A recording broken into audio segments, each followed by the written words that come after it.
Hi, Coach. Whew, man, I hope I sleep good tonight. What a interesting few days, and I can't say this. It's probably one of the 5 to 10 best wins I've been a part of.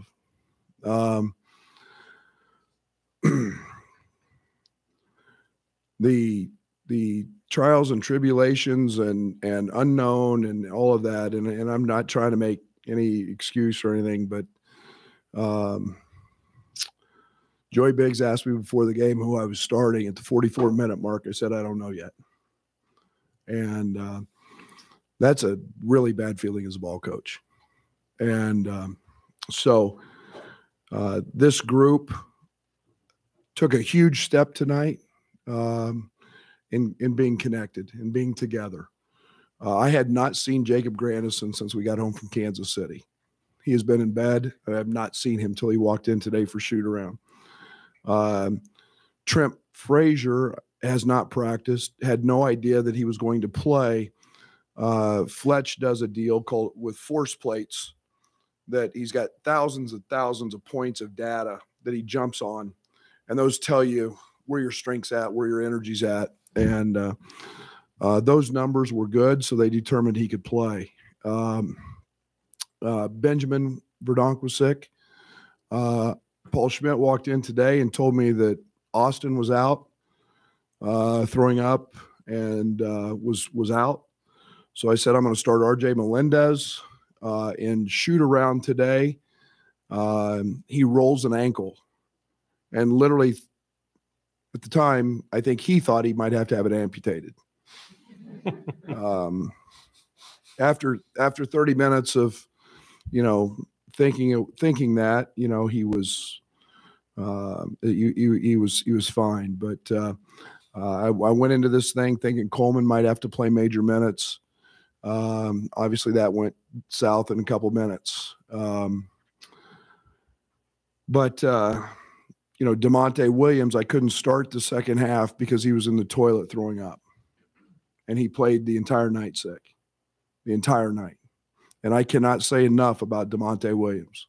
He is the adhesive that has been holding us together. He has played every position. He has been in every practice. He is tougher than hell, and has done anything that it takes for us to win.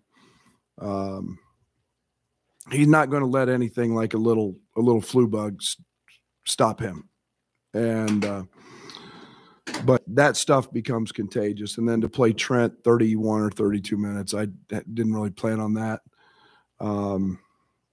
So we can sit here and talk about Plummer and Kofi. We beat a veteran, very good Notre Dame team today with a lot of adversity, and I hope this becomes something that we can really wrap our arms around and build.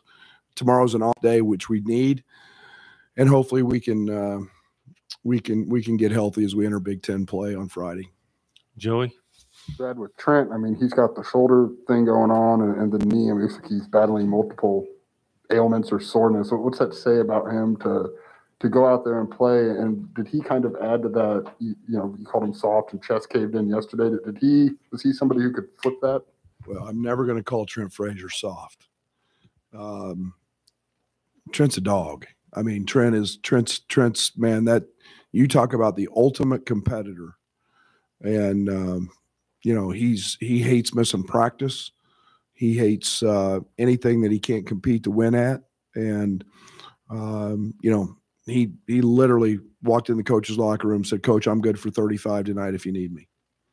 And, man, don't you love that as a coach? That makes your heart feel pretty good when you know you've got a guy like that ready to line it up and go, because that was his mindset.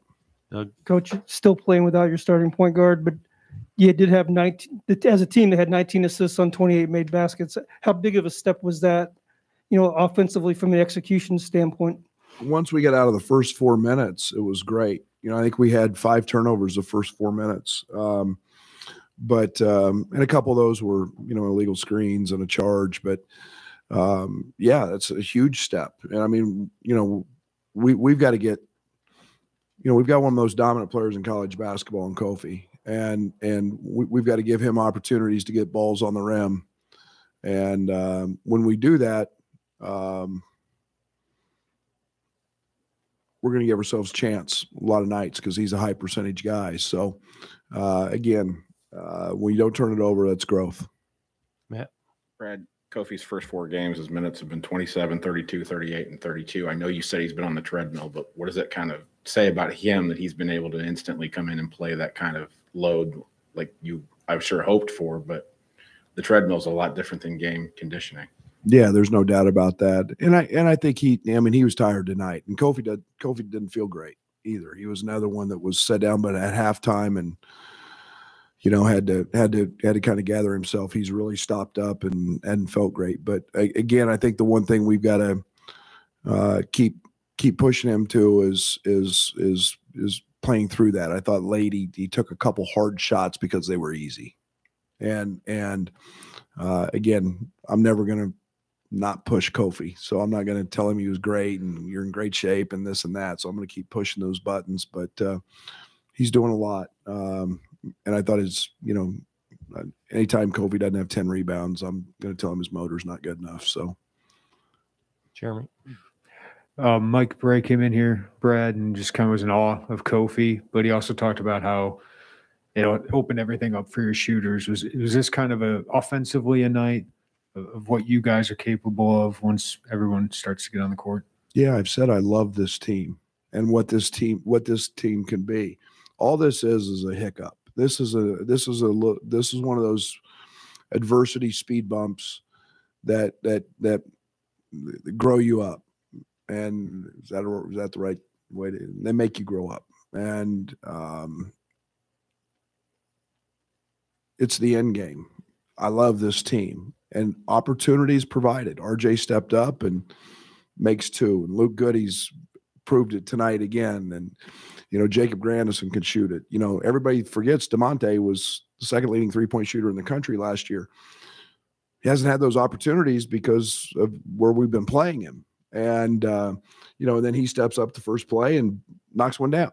And so I think that this team could be downright scary, when all the pieces are back, because we can pick your poison with what we do with how you want to guard Kofi. Alec?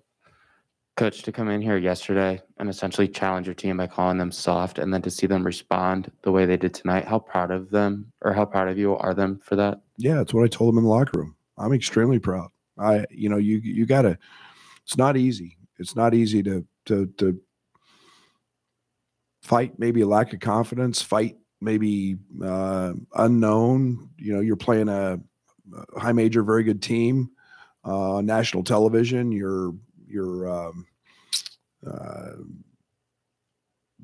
It's a great example when your veterans step up and do what they did and play like that. And that's the example, that's the culture, that's the fight that it's got to be every single night.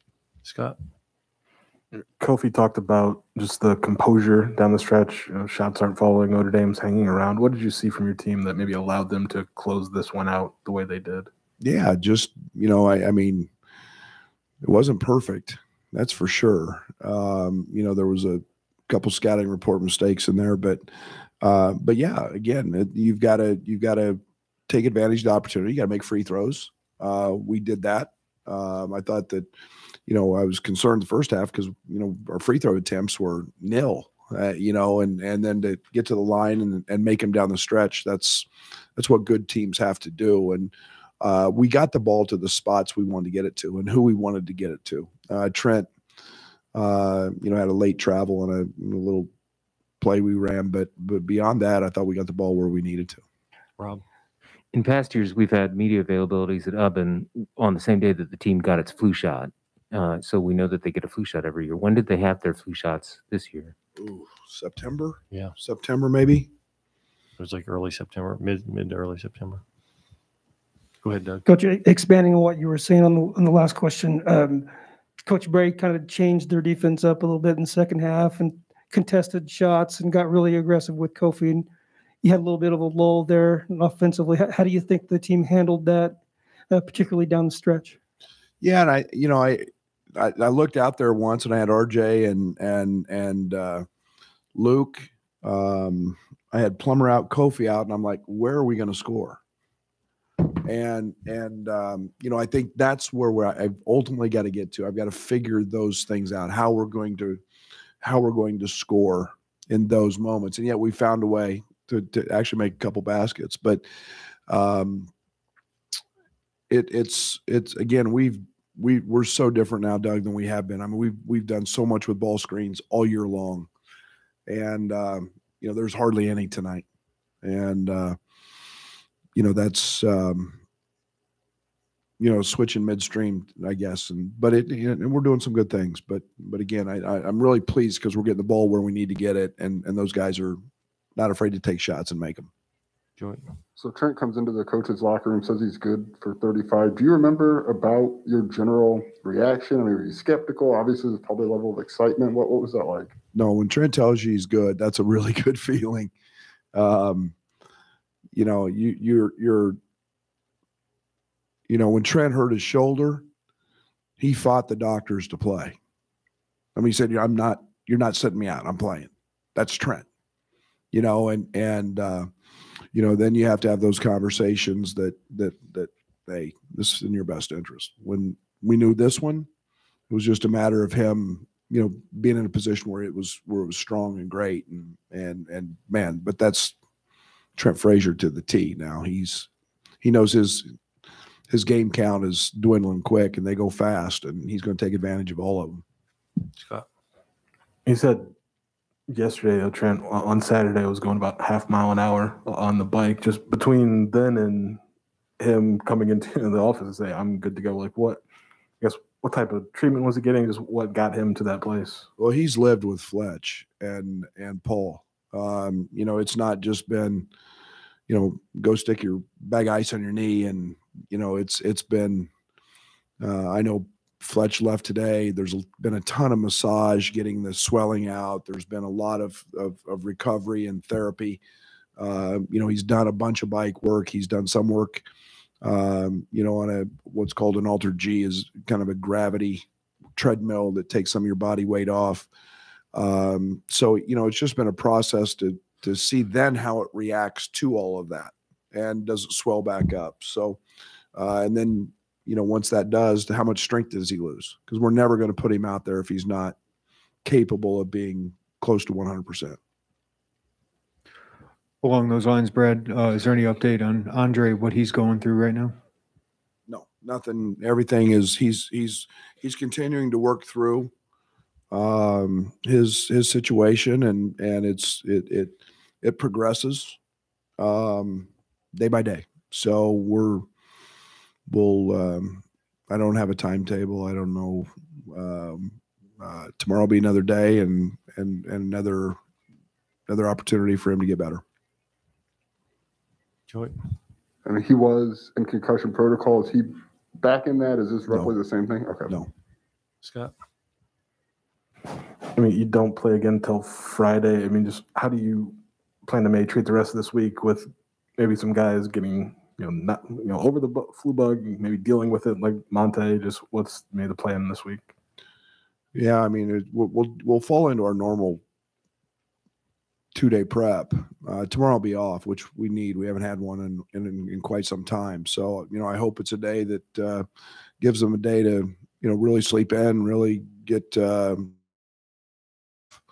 handle that, and then literally just rest and mentally as much as physically, along with, their treatments and guys get dings and bruises, and there's a lot of physical and mental therapy that goes on in that training room. So we'll see them all tomorrow. They'll all be over unless they are sick in bed, and we just we'll get them to the docs and get them treated.